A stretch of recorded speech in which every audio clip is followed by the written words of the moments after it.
does having a sort of a native token like SKR offer any incentives to me as a user or the developers or the partners that you can have down the line? In terms of its position in our economy, obviously we see this as the native asset of the economy, but it's not intended to be the only asset of the economy. So the SKR is not a stand-in for all of the great things that work about crypto. Our vision for SKR is, as we decentralize and as we grow this, we need some medium of coordination. If you imagine a future state where we've got multiple device manufacturers bringing their own devices to the network, we've got hundreds or thousands of builders distributing their apps into this ecosystem, and we take a further and further back seat, and we want to see other ecosystem parties step up, leading orgs, leading individuals step up and fill the role of what we call guardians, who are basically going to manage the verification and trust of the network. There has to be some native asset that reflects both a sliver of the current rights and responsibilities for governing the ecosystem, but also seeing that its future state is successful, right? Everybody who is a part of it needs to be aligned on its long-term outcomes. SKR gives us an opportunity to create those network effects so that everybody who's participating has a say in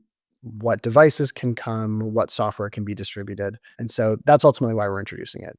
Now, in terms of what it means for users and builders and OEMs, there are a lot of details to come there. I would say more than anything, what we want is to make sure that SKR ends up in the hands of users and builders and device manufacturers who are making this flywheel go.